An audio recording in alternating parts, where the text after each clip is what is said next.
Holodeck 3 program is reinstated. Open sesame! Commander Klingon vessel. We are energizing transporter beam. Now. One, engage!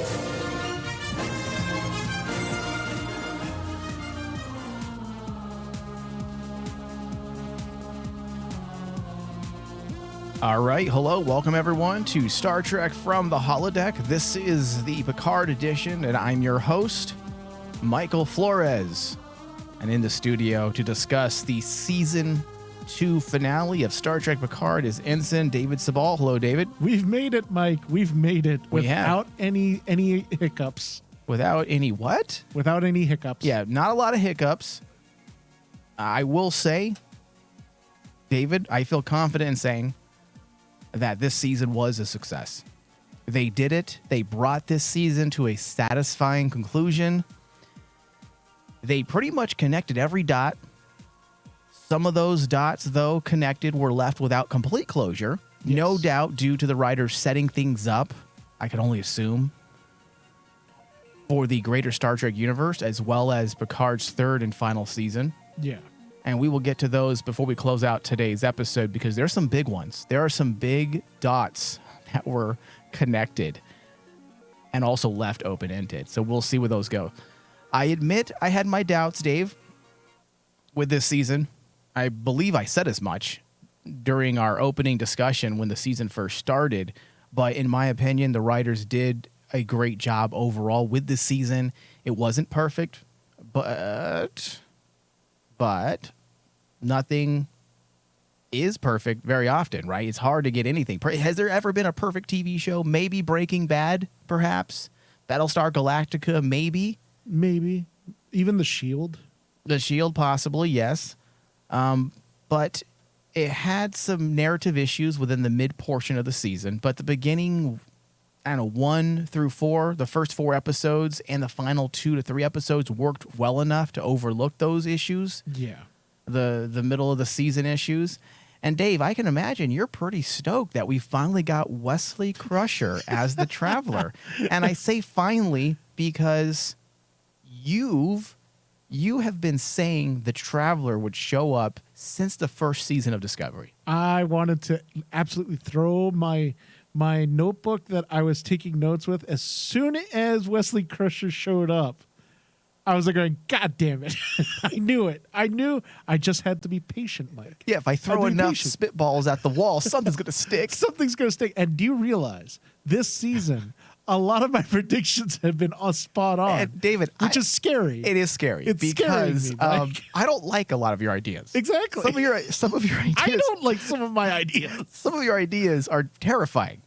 But these writers managed to make these ideas work in ways that I really didn't see happening. The Q thing was one of your ideas years ago. Yes. The Borg Queen aspect was your idea.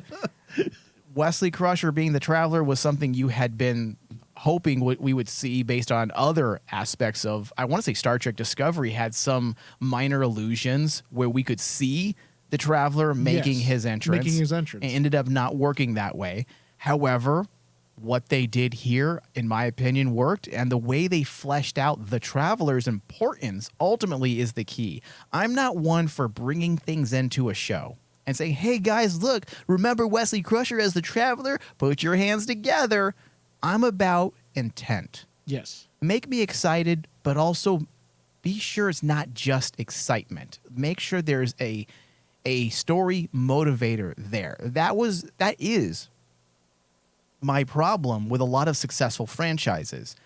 For example, the MCU, for one, the Marvel Cinematic Universe. Yeah. They have relied on Easter eggs and things that fans just want to see so they can get the applause effect. Yes. Without really dissecting within that writing room whether or not it's going to work in a big way for the overall story. Whereas here, with the Traveler, it did, in fact. It wasn't just a big swinging dick moment. Hey, guys, remember the Traveler?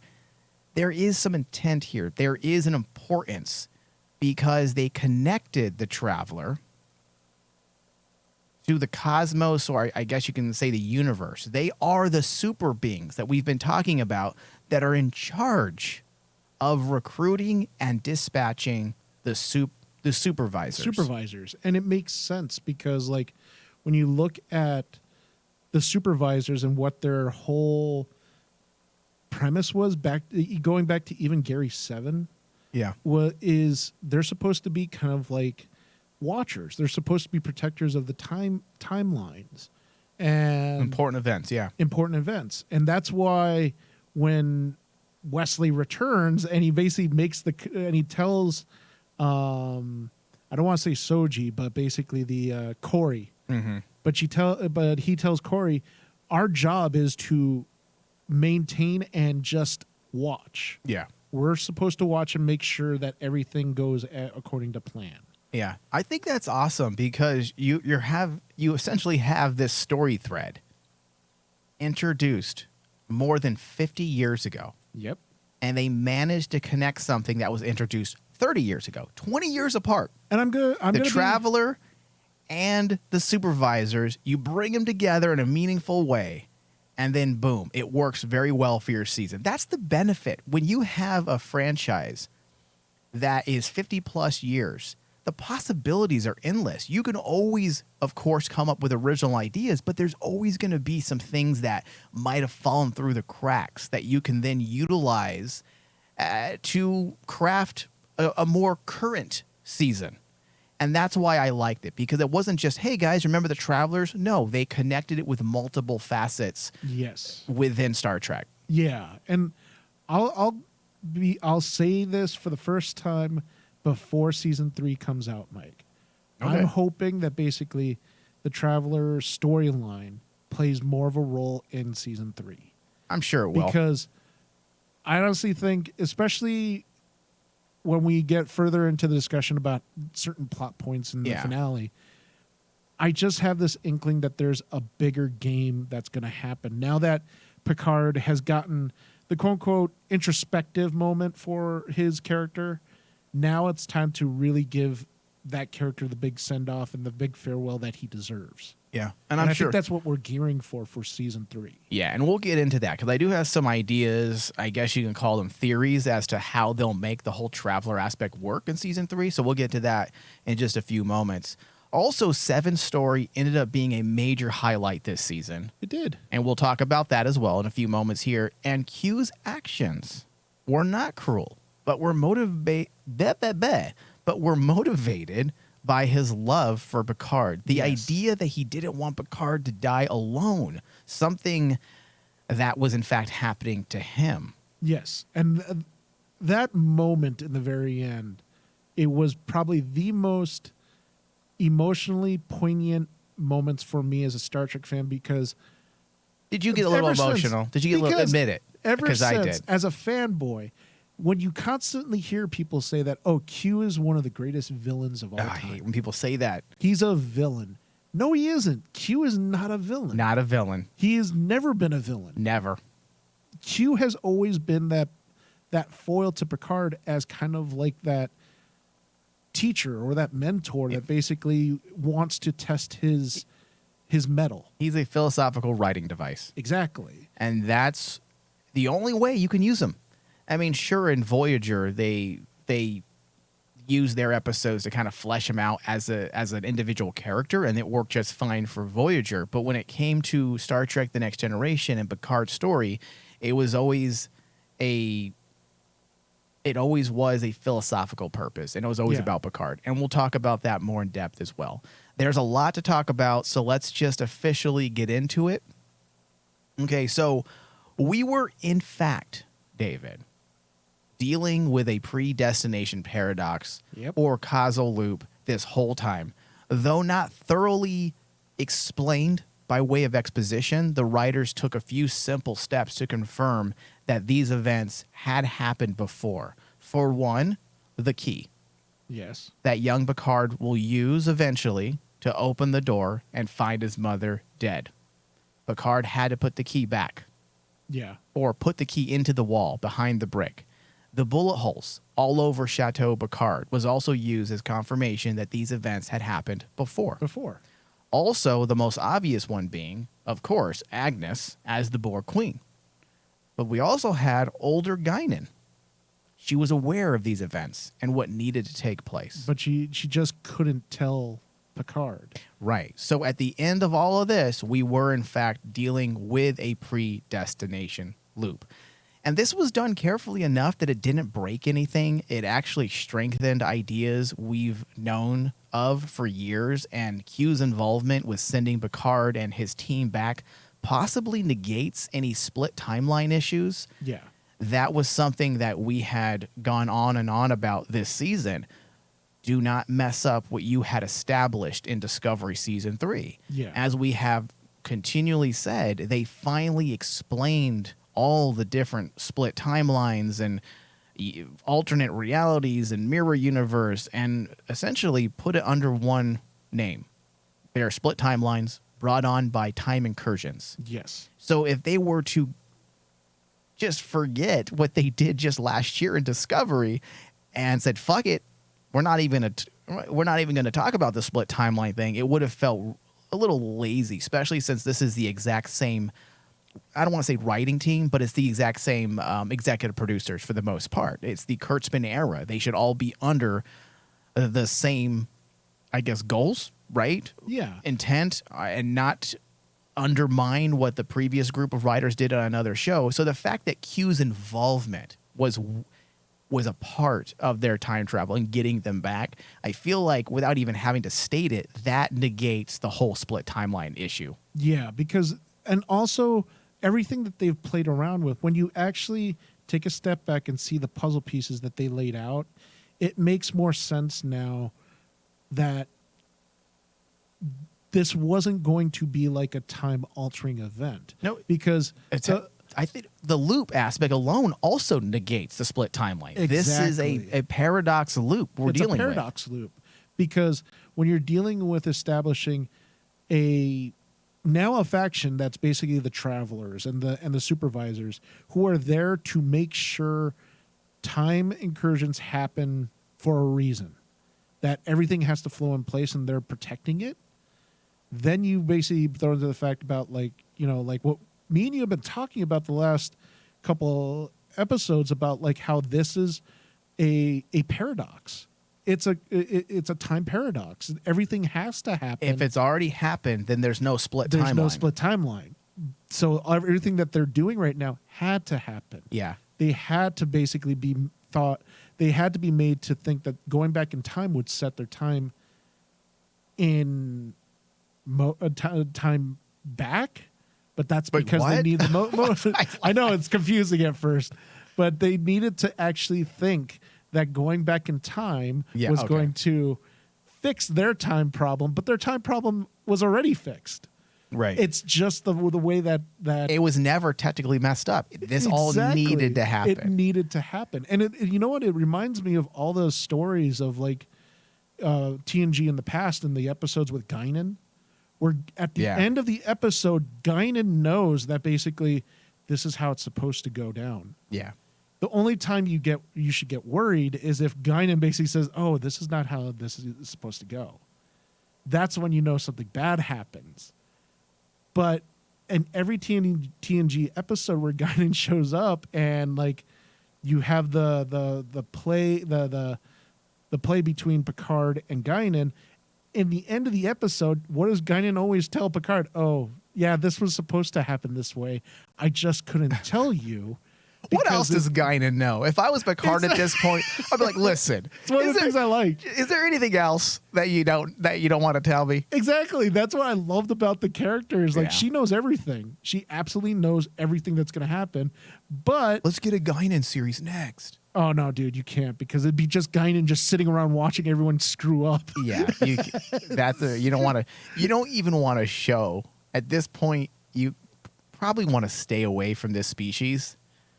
Oh, that's why it's a tricky species because to deal with. Could fucking break your show if you're not careful. It nearly broke this show, if you think about it, because everyone kept asking about the whole thing about, well, if Guinan doesn't know Picard, how's it she knows him here? Dude, there's still blogs being posted explaining why it works, and there's still people who are not reading or paying attention and they're still upset.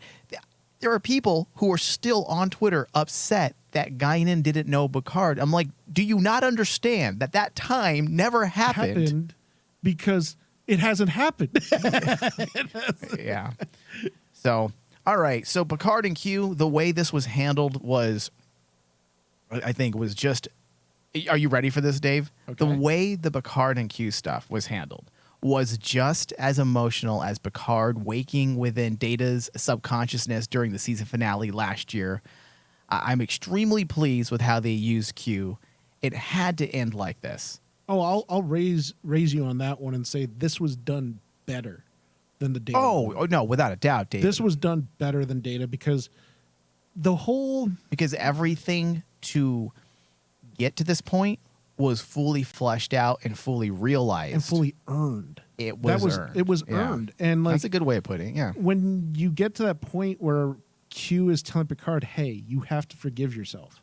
That's the whole thing. We everything happens for a reason, and maybe it's because some gigantic entity just has a favor in for you. Yeah. But you yourself have to do it, move on, and realize that all the sacrifices that are made to you or made for you is because those people care about you, and it's their choice. It's their life. You don't need to actually punish yourself for their lives. Yeah. And essentially that's what, in the end of the first season, that's what Data was telling Picard. Is like, he was happy with all the choices he made. He just felt sorry that Picard felt so guilt-ridden and made it more about it was his fault. No, it was Data's choice. Yeah. And yes, I agree with everything you just said. And they really couldn't have handled this any other way. No. This is exactly how it needed to be done. Q couldn't be the villain. He had to be the thread that weaves intent and purpose. And we've said countless times, we said it just a few moments ago, Q has always been a philosophical writing device, mostly designed to flesh out Picard as a character.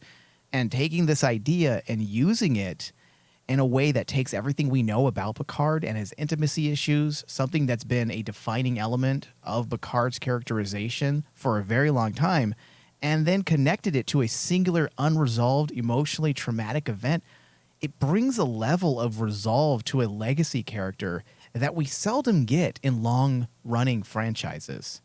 We don't get this type of closure, when it comes to long-running franchises. Either they don't want to let a character go, or it's just been overly muddled and their storyline's so murky that when we do get to an end of a character story in a franchise, it just doesn't resonate. There isn't that impact. But Picard, for the most part, has been a Star Trek character that's been very consistent ever since the very beginning of TNG. So to get to this point, when we are finally privy to why Q is doing what he is doing, it makes perfect sense. The purpose of all of this, as you were saying, was simply that Q wanted Picard to absolve himself. Yeah. Q wanted Picard to accept his fate, accept himself, and by doing so, giving himself a chance to be loved. Yeah. It was about forgiveness, forgiving himself, and not always taking the blame for everything else. There was a line that Talon said, I'm going to paraphrase here because I don't remember exactly what she had said, but she said, all those planets and all those people you saved, you're doing it because you didn't save one person. Exactly. How powerful of a statement is that? And it just frames Picard so perfectly. Yeah, because and this is something that I think has always been debated about Picard. As great of a captain as he is, he doesn't take the losses well. He doesn't, seem to have that notion in him that the needs of the many outweigh the needs of the few. To Picard, it's the needs of the few outweigh the needs of the many. Because when he loses someone, that one person means that so much more to him than anything else. And it's not in a selfish way. It's just it's like almost like it's a grieving thing. It's a self-penance. It's a self-penance. It's like he's punishing himself. It all started. We can see this thorough line back into TNG, but to the very beginnings when he lost Tasha Yar. what happened. Picard like literally had penance for a full season. I had a penis. Had a penis. That was the worst reach of all time. I know. That was terrible. Go ahead. For a full season back in TNG, he punished himself because he let Tasha die on that planet. And then like for those actions to come back and haunt him, right? Mm-hmm. And he still carries on that weight to the very end throughout 7 seasons. And then you take it to the life of Data, taking Data's sacrifice and punishing himself because it should, as Picard has said in the season 1, it should have been him. And it's like, no, Data was at that moment in Star Trek Nemesis, what did Data do? He made that decision that Picard was more important than him. And he made that decision based on his own will. He wasn't forced to do it. He did it because he loved Picard. Yeah. Same thing with Q. Now when you look at it with Q, it's much more, everyone says it's malicious, but I'm like going, no, that whole ending proves everything that Q has done to Picard isn't out of maliciousness, because it's more or less of a person wanting to communicate their concern to a friend. Yeah. When they can't. Well, and that's what really topped off the entire episode for me. It was when they clarified why Q did all this. Why did it matter? Because he didn't want Picard to die alone. Yeah. Like he was. Like he was going dying to. alone. He cared for Picard too much to watch him experience the pain of loneliness. And just when you think this couldn't get more emotional, Picard asks straight out why he matters so much. Why Picard? Why do I matter so much? And Q's reply was, why must it have a grand cosmic purpose? It matters to me. To me.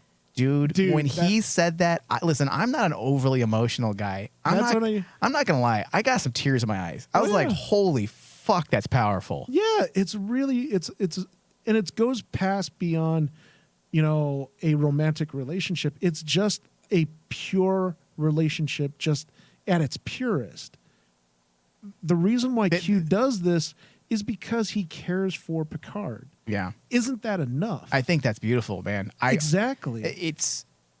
The amazingly beautiful thing to come out of all this as well was that Q found his purpose. His meaning was to bring happiness to Picard's life by breaking him free of the shackles of his past, thereby giving Q himself a sense of purpose. A sense of purpose. And dude, that moment when that hug, man. That hug. Holy oh my God. If you're a Star Trek fan and you didn't get a little teary, you're not human. You're not human. Everyone at that point knows Q's dead. He's dying. Yeah. He even said that sending him back, it's going to be his end. His end. It's the last power it's going to deplete him and he's going to die. And then like Picard, it was so poignant because of how Q reacts to Picard, because Picard hugs Q and Q's like, I'm an alien species, a higher power. This is a human quality that I will never understand. And yet he did I have a feeling he understood it and quite then well. At that moment when he snaps his fingers, he gets that enlightenment, and then that's when he dies. How poignant is that? Yeah, it's good. Dude, when Q, like when they hugged and then Q put his head on Picard's head, I was like, oh God, I can't take it. I did not expect this type of finale. I knew it was going to be a good one just because of the direction they were going. I was nervous, as I am, because I'm a pessimistic douche. But I knew by the end of episode 8, I knew it was going to end in a very emotional way. I just had a feeling. With Talon developing a relationship with Picard and whatever Soong was doing with Corey, and then obviously the Q element, the Rios aspect, the Seven aspect. I was waiting for something major to happen that was really going to pull on our heartstrings, and this was it. And I will say this, in my opinion, because Akiva Goldsman wrote this episode, and he wrote the fuck out of this episode. He might have just wrote one of the most emotional Trek conclusions in the history of Trek. And I know there is a lot, and maybe we'll even do once we hit a down spot in the seasons, because right now we're just back to back on Star Trek shows. Maybe we'll go into talking about the top 5 emotional conclusions to any Star Trek movie or series.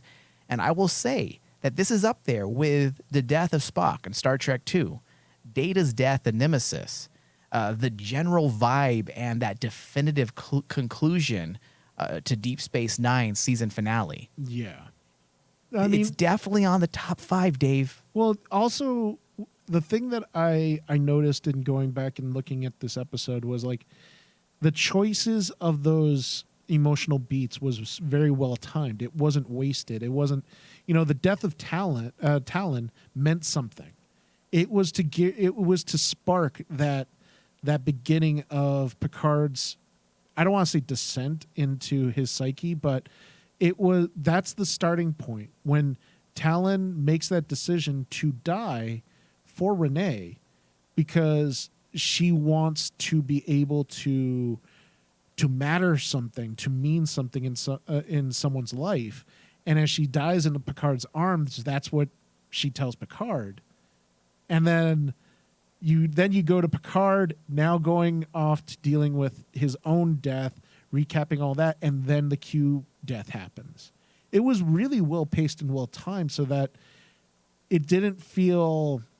They made the audience work for this moment. It didn't work. It didn't feel hallmarky. No, they made us work for it. What I mean by that is that the breadcrumbs were there the entire season, and that's why when we get to this point, all that emotions, it works as a floodgate because we had all of these elements leading up to this moment that made it work that much more. Yeah, because the two scenes that me and you were talking about where Q says it matters to me, and then you do the parallel of that in the very end where Picard basically, as Q's making his final act, Picard shows that final emotion of "you're my friend, I'm gonna miss you," and gives him that hug. Picard is doing that for him because he cares about Q. Yeah, dude. When you think about it, you take two characters who started it all. Q was there from the very beginning of TNG. Picard obviously was there, and to have them, this is the ultimate bookend of a story. And when you think about it, Q does have a grand cosmic purpose. Because of his involvement and his attachment to Picard, we have the future we have. Yes. Meaning, when I say we have, I mean, of course, in the world of Star Trek. Think about that. Starfleet and the Federation, it rests on Q's shoulders. Yes. And, of course, Picard. And Picard, because of his attachment to Picard. They both had a part to play in the very future that the Star Trek universe takes place in, which I have no problem with that. I mean, these are two characters that are, I mean, they're the giants. They're the giants of Star Trek in a lot of ways. And it's so weird because in this episode, when I think about it now, even like the storyline with Eric Soon, how it ends with him looking at the folder for Project Khan. And essentially what that was saying was, this is the beginning of the eugenics war. No, it's not. The eugenics war already happened. Or not the basically, this is the beginning of Khan. Because of him pulling out the folder that says Project Khan on it. Khan was already around. Yeah, Khan was already around. I think so. You're getting confused, Dave. This is the problem with time travel. Okay, so hold on. I'm going to get into that. Yeah. And we'll dissect it. So Adam Soong failed, right? Mm-hmm. But a few things came of it. He had said that Corey's creation will have to have some bigger purpose, right? I had said that Corey's creation will have to have some bigger purpose, and sure enough, with the return of Wesley Crusher, now known as the Traveler, he recruits Corey to be a Traveler. So that whole storyline right there has purpose. Taking, elements in Trek canon, one from 50 plus years ago and another from 30 plus years, and connecting them, supervisors and travelers. Travelers keep things in balance, protecting aspects of the universe and timeline or timelines that must not be broken. It was effective. So at the end of the day, the Adam Soong storyline did work. Yes. from a writing standpoint, it removes Corey from the timeline, so there's no potential canon fuckery, and it sets the stage for a bigger story that will probably play some part in the third season. Perhaps they will connect Corey to Data's children. Perhaps she has a part to play in that, because we also there are some, I don't want to say plot holes, but there are some murky elements as to how Soji and this entire planet just came into existence, essentially. Yes. Highly evolved in 20 some years. So maybe she's a part of that. We will see. Soong failed, but right before we closed out, as you mentioned, we see him pick up a dingy looking folder that says Project Khan. Yes. Now we know that the eugenics war happened between 1992 and 1996. It already happened. At this point, Khan, I believe, was already with his group of followers were already launched into space in the Botany Bay and cryo-freeze. I'm So looking that up. that's Yes. why I'm a bit confused. Now, either A, they could be doing a couple things here.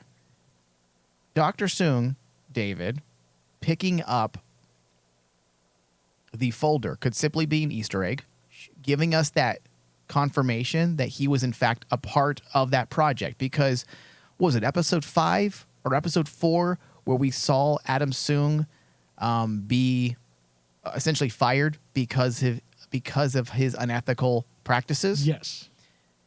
I'm assuming they're all connected, because if he is being accused of unethical practices within eugenics work, then it would make perfect sense that he had a hand to play in the development of the augments. Yes. And the reason why that matters is because his descendant, Eric Soong, Yeah. that was introduced in Enterprise, which I want to say is about 100 years or so later from this time point, Yes. roughly, give or take a decade or so, he was also directly connected with the eugenics and the augments. Yeah, because we have talked about that in depth, and if you want more information on that, I believe that storyline takes place during Enterprise Season 3. Mm-hmm. And the thing that I think is like, we know because I'm looking up like the timeline for the songs and everything, and Eric was in the 22nd century. Right. So his it says here that his research was due to the fact of his ancestor Adam Soong. So Adam Soong's That's never been stated. yeah, it says right here in the history, Eric Soong was a descendant of Adam Soong. Well, we know that, but I don't think his connection to Adam Soong is a brand new character that was made up this season. So you must be reading a site that is just connecting dots and assuming that This is actually the Memory Alpha. This is the official Star Trek wiki. Send me that link, because that Sure. I think they're just drawing conclusions, because it does make sense. Common sense will tell you that that's exactly what I was just saying, that it would make Exactly. sense that Eric Soong was a part or had this part to play with the augments in Enterprise because of Adam Soong's hand he might have played in creating the augments to begin with. To begin with. So we're getting into the weeds here of Star Trek, and I don't really care to get into all that because we just can get lost for another hour. But Oh, my absolutely. point is that Project Khan, for them to do that, there's two things. Either A, it's just an Easter egg that will clue in fans who are aware of the multiple connections, or this will somehow pay off during season 3. That's what I'm thinking. I feel like when you have a moment like a folder being focused on in a close-up, that's more than just an Easter egg. If I was writing this show, in my mind, this wouldn't be an Easter egg. This would be a clue as to what may happen in season 3. Mm-hmm. But do we really want the whole con thing being opened up again? Yeah, that's the thing. Personally, I don't really care to get involved with that. However, David, let's put a pin in that, because it may have some connections to bigger elements Yes. that we're going to talk about when we get into theories. It seems like both Seven and Picard were being written with parallel agendas this season, and that's why ultimately this season really worked well for me as well.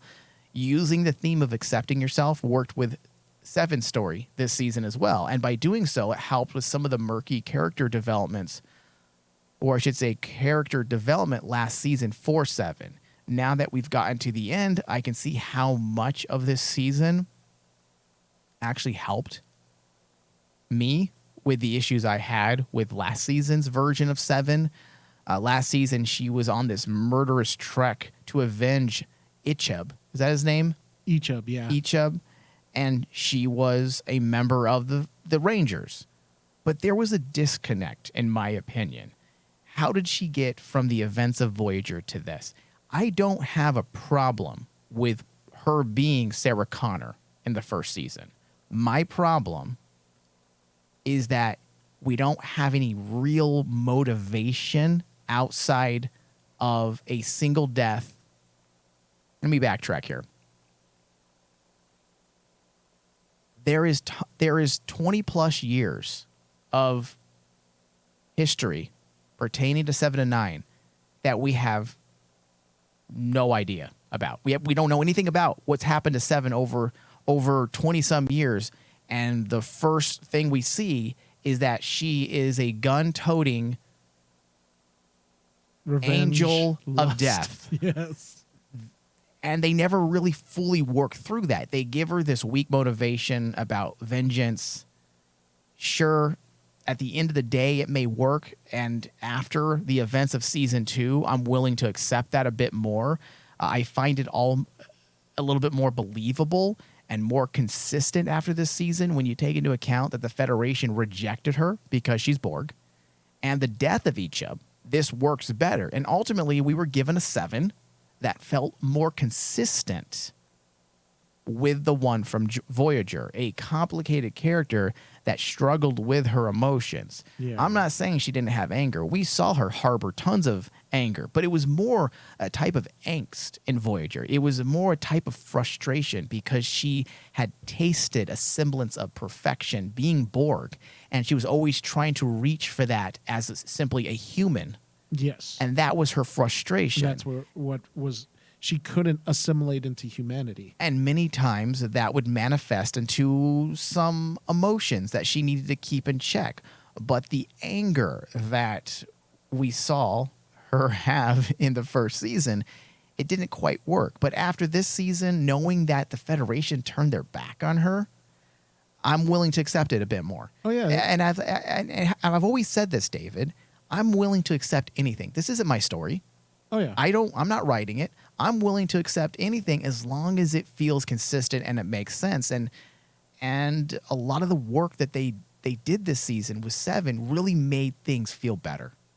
And as long as basically there's a thought process behind it. Yeah. That's the thing is like they're not throwing their ideas at the wall and hoping that it sticks.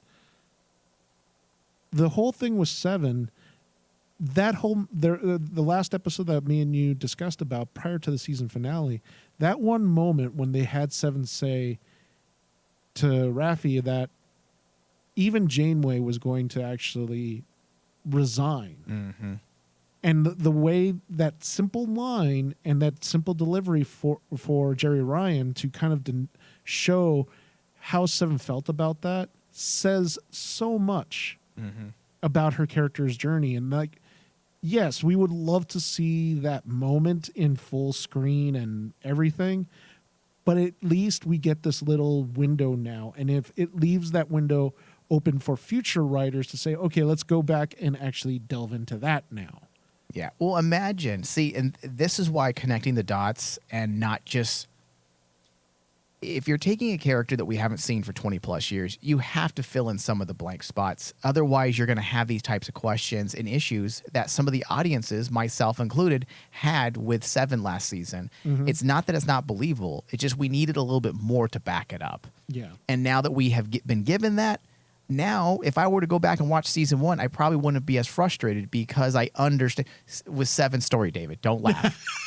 I wouldn't be as frustrated because I feel like it does work now, knowing what we know. No, okay, yeah, that's true.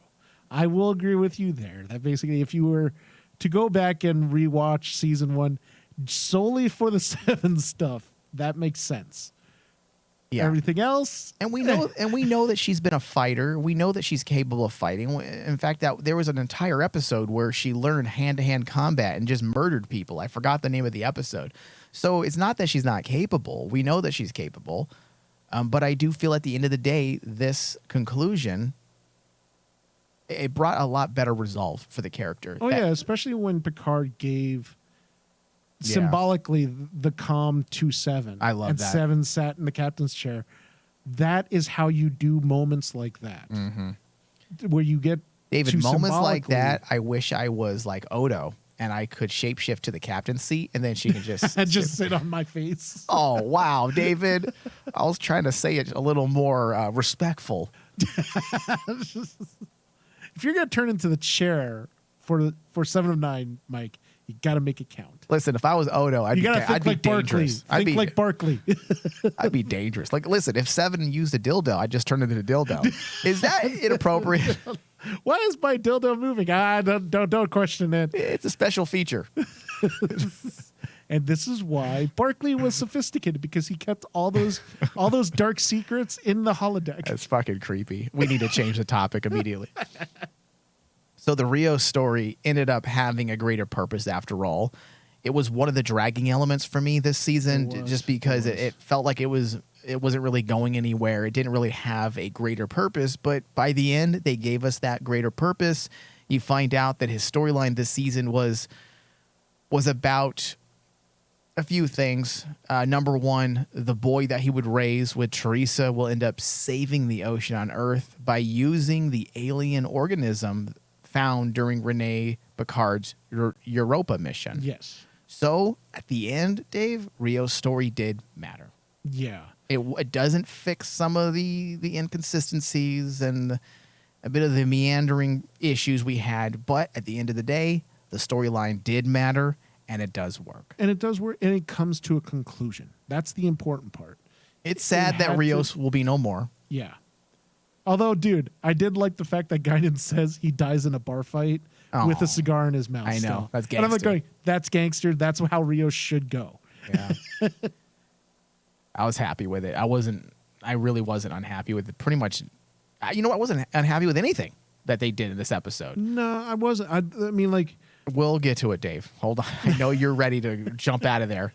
But okay, lastly, one final. Hold on one second. I lost my train of thought. you getting ready to jump. So lastly, once the final elements of the season were wrapped, we were taken back to the 24th century, where the new Borg Queen's intent is made clear. She was there to mitigate a devastating galactic event that would then create a transwarp conduit. And the new Borg Queen's desire to join the Federation is motivated to stand guard at the gate because whatever created the conduit represents a great threat. So let the theories begin. I can only imagine that this would be the big event for season 3. What are we dealing with? The super AIs introduced in season 1, which in my opinion is a giant plot hole that we have to get back to. Because the obvious transwarp conduit, also I should say, the obvious connection to the transwarp conduit is clear. We know that this is Borg technology. Yes. So it made me think that we might be dealing with one of the greatest mysteries of Star Trek of all time. Are you ready for this? Okay. Are we dealing with the very ones that created the Borg? There you go. Is that what you thought too? That's what I thought so too, because you got to remember where Girardi left off. She went off with the Borg Queen to the Delta Quadrant, where we all know apparently that's where the Borg originated from, and they went hiding. So for 400 years, Girardi as the Borg Queen has been in hiding from something Well, out there in the Delta Quadrant. Well, she's hiding from history. You know, she She's doesn't hiding want from to. history, but you also have to throw into the fact that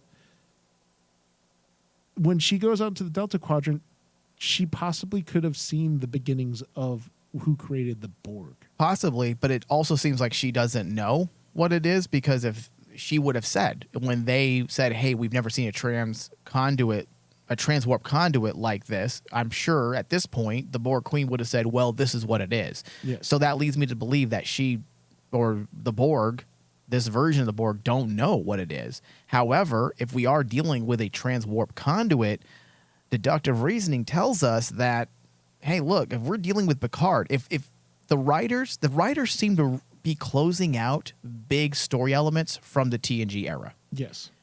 The next big story element that was introduced in the TNG era was the Borg. Yeah. And then the question that was posed, I want to say in First Contact, was who created the Borg?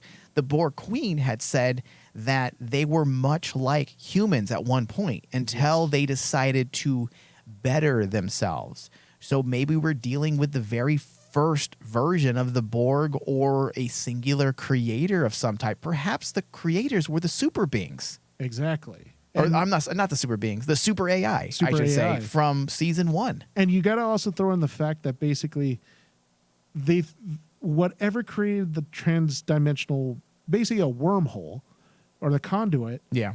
specifically aimed it right at Earth. Yeah. Because that was the whole point, was like that conduit opened up so that they can shoot whatever beam that was out and hit Earth. Wait, what? Because A remember, super- that's why they formed that shield, because that yellow beam shot out, and that was the thing that they had to deflect. I thought it was like something exploded, I thought. No, it was a beam. If you go back and watch it, because I had to clarify that, because if it was an explosion, that's one thing. They just said a galactic event. They didn't say there was an attack. Exactly. To them, it was a galactic event. Because think about it. If something like that shot a beam of energy that powerful that could destroy a planet. No, I'm not saying it wasn't intentional. The galactic event was definitely intentional. But it was to create the transwarp conduit. The galactic event That's that what I threatened to thought. destroy the sector was designed to create the transwarp conduit. So whoever created the galactic event was intentionally trying to create this transwarp conduit That so they can transwarp travel. conduit. So But explain when it got created. Go back and watch it. A beam of energy, much like, say, a normal beam of energy that's used by ships, shoots out of the hole, and that's what they have to deflect. So we'll see, Dave. I'll have to go back and see that, because I don't feel like they were alluding to some type of attack. They just said a galactic event. Although, as I said, common sense will tell you that, hey, galactic event happened seemingly out of nowhere. Then suddenly a Exactly. transwarp conduit. That too. It does feel like it was intentional, absolutely. But I don't know if it was. It has the vibes also of kind of like the whole narrative of Deep Space Nine too. They were there to protect that wormhole in Deep Space Nine from an invading army. So when another conduit shows up, that usually means that another invading army is Well, possibly around the obviously, corner. yes, David. Obviously, I mean, they said that there's a threat. This represents a threat. There's something on the other side Something that on the created other this. side. Yes. So we will see what it is. If, in my opinion, it should be the super AIs from season 1, because if season 3 is to be our last and final season, it would make sense to wrap that up, to bring some resolve or conclusion to that aspect, because as it stands, you see this wormhole open and then it closes, Yes. and we saw these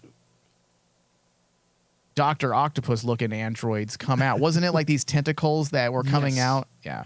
So we'll see what happens. I'm definitely excited and looking forward to season 3.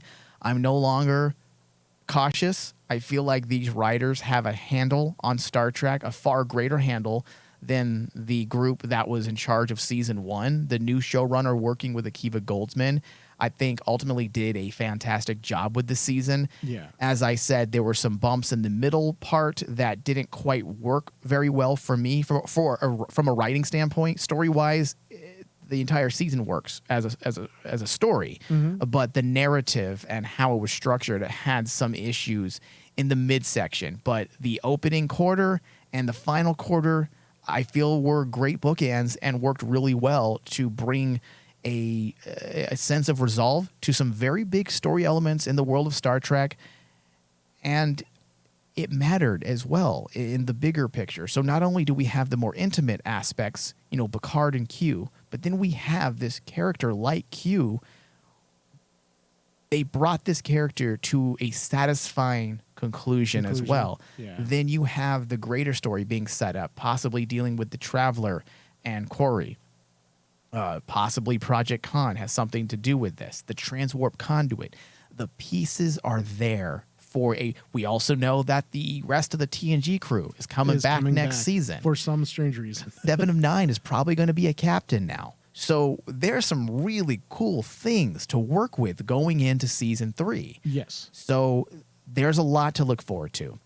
Those were my final thoughts, Dave. I'm going to give this score or this episode a 98% because, in my opinion, it was nearly perfect.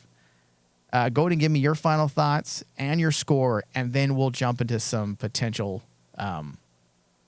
maybe some. You know what, David? I don't have anything else to say. If you have some negativity that you want to.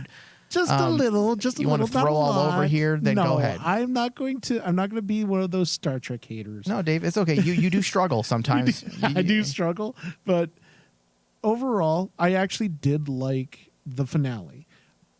But as I say that, I also still find myself frustrated too with the finale because I feel frustrated in the sense that the writers had to basically do a lot of fix up from the middle of the season where the narrative dragged. So they literally slammed their narrative into warp drive, and in the end you're like going, okay, so let's fix a couple things. Let's write off Rios. Okay, at least you gave him a conclusion, but at the end of the day, when it came to it, Mike, I felt a little. What was the point of the character at the end of the day? So everything this past season just didn't matter, but we got him to a conclusion where his legacy still matters. Yes. But his narrative throughout the entire season just didn't flow well. It didn't matter. And then you have Raffi and 7. That's the only thing that I'm like going, they've really tried to force even in the very end, when that wasn't part of 7's story. That wasn't even part of Raffi's story. Raffi's story is about this person who wants to get back Eleanor because she has, mother issues and wants to actually make up for. What wasn't their story? You're losing me. What wasn't their story? Basically, their whole relationship, the whole loving, the whole they're lovers moment. I have to disagree with you, Dave, because that was pretty much their entire story. The whole lovers thing, not really. The whole season, they're talking about the relationship. 7 was trying to put priorities first, and Raffi was constantly bringing it back to their relationship. So their relationship was pretty much talked about the entire season. But you know that basically their motivations had nothing to do with that relationship. The motivation for Raffi was, I need to get back Eleanor. That was it. that was her motivation throughout the entire season to get from point A to point B. If you were to assign a character arc to each of these characters, then yes, I would say that Raffi was, her personal storyline was about Eleanor. Yes.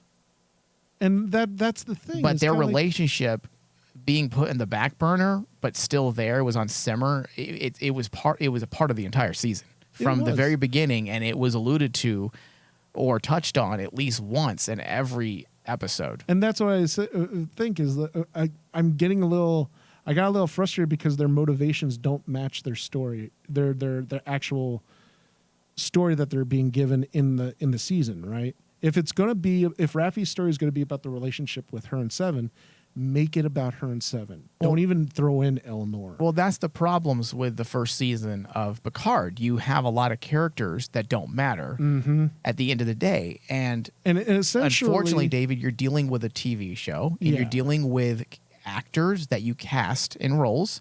They have contracts with the studio, and they have to be put into the second season. Now, obviously, they can write them out for the third season, and that's probably why Raffi's story was somewhat superficial, as well as Rios. But it doesn't mean they're bad. They were just superficial.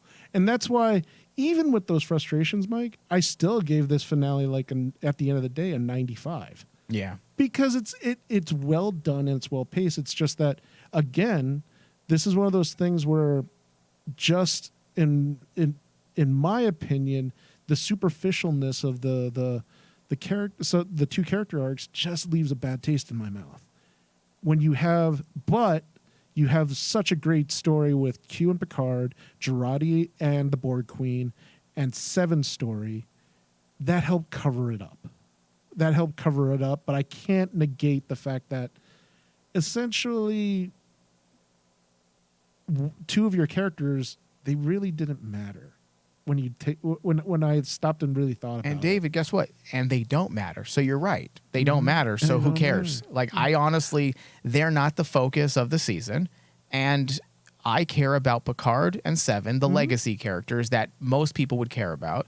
And because their stories were ultimately handled well, I really don't care. As long as Rio's story didn't suck and Raffi's story didn't suck, which it didn't, then at the end of the day, I'm fine with it. Yeah.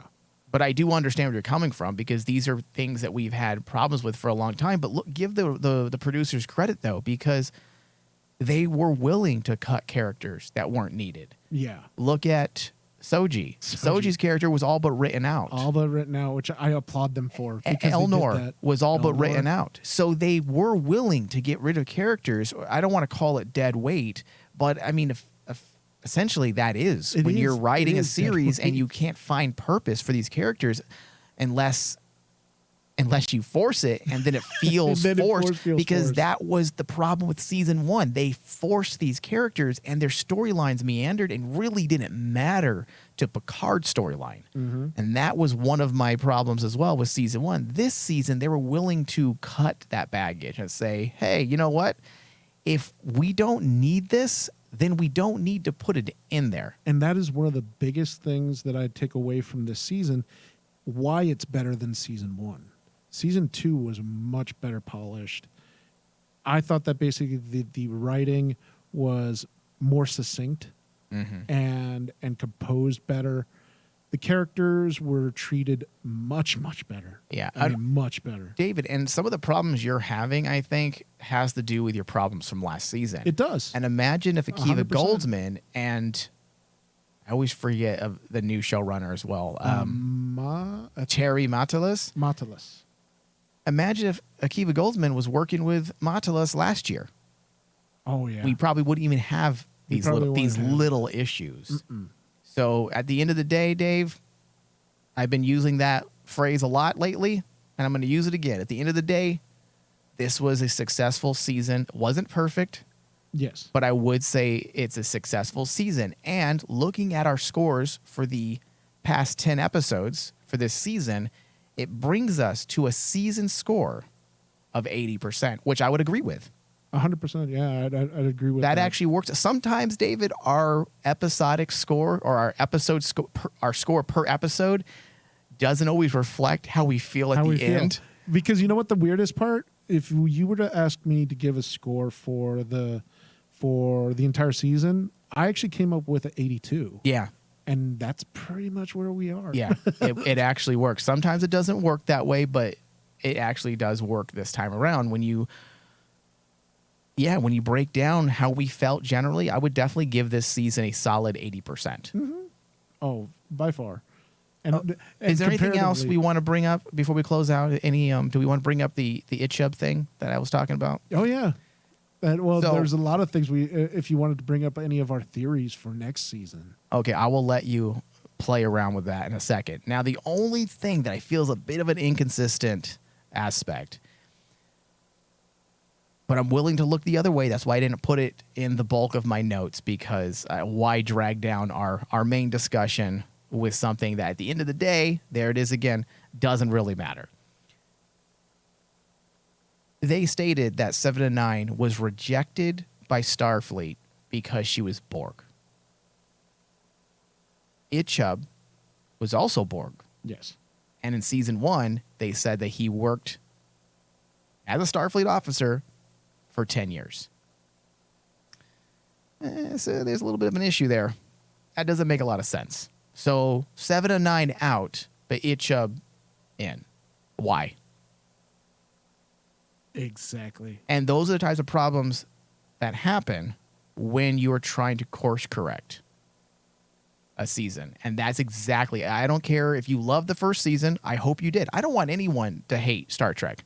I think that gets lost sometimes. When we talk about our issues with season 1 of Picard, I get some emails, at least 5 or 6 per episode, where some of them justify Picard season 1 and some of them agree with us. Mm-hmm. But I don't want anyone, even the people agreeing with us, don't agree with me because you hate Picard. Because I don't hate the show. Oh, yeah. I was very disappointed with the writing of last season, not the story. The writing, how that story was dispensed, that is my problem. How the story was executed.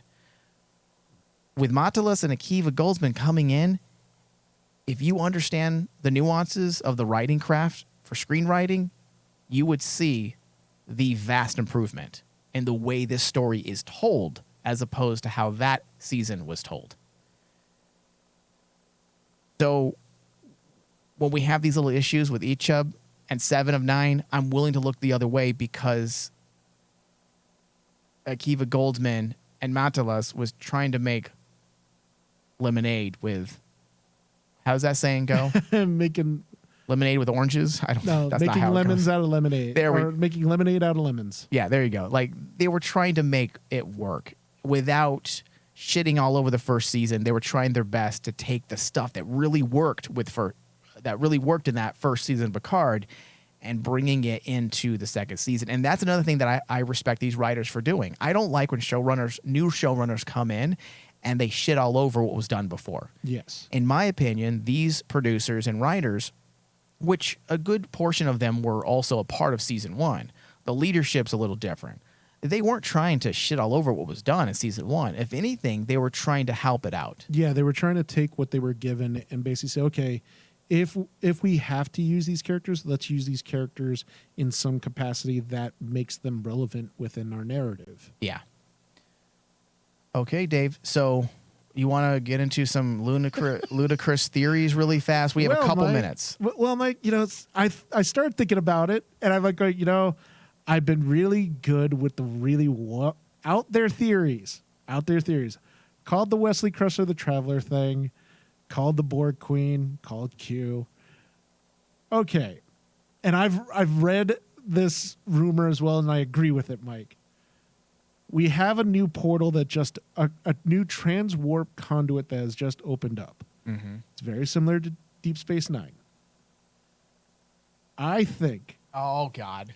we're going to have the Prophets come back. No, And we're going to have David, Cisco come back. Why will we have the Prophets in the transwarp conduit? That's where Cisco went. No, he went into a wormhole, David. He went into a wormhole. Yes. This is a What is trans. this? There are different types of wormholes, David. This is not the same type of wormhole. I know. That- I know what you're thinking. It's different.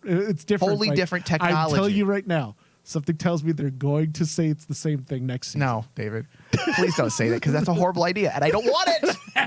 It's Cisco, and it's gonna be. I have a gut feeling it's gonna be like what they said in What We Left Behind, just to irk the people in Deep Space Nine. No. That they're gonna open it up with Cisco showing up on a ship. David, shut up.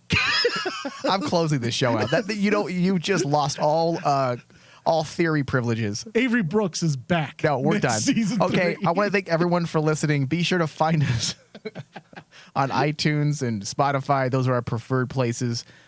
Leave us a review.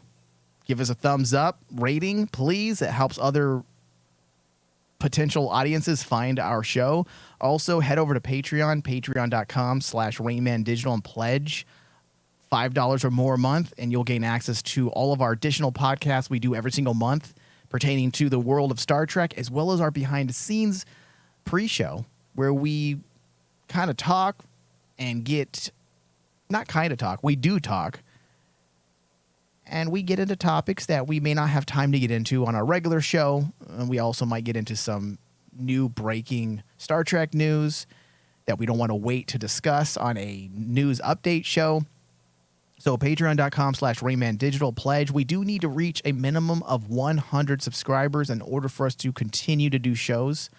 Otherwise, we do need to make some cutbacks. The network has already cut, I want to say 45% from our free side. As over the last 12 years, we have just continued to put out free content. And now moving into 2022, we had to cut by 45%. From the Patreon side, we've only cut about 5%, which we don't plan to cut 5%. If anything, we probably will increase our production on the Patreon side if we get to that 100 subscriber point that I want to get to. I'd rather put out more content for our subscribers over there than continue to put out free content that doesn't really help us in the end, because we put a lot of work into these shows, a lot of time and money put into operating the studio. I burn through probably $15, $20 worth of power just to keep the studio on per hour when we're recording. You got to have that air conditioning pumped up. Otherwise, the equipment will blow up because it gets hot here. We're in Arizona. So We'll create please... our own transwarp conduit. Shut up, David. You've lost all... You can't even speak. I'm going to turn your mic off. All right. Thank you, everyone. Thank you, David. Thank you. Live long and prosper.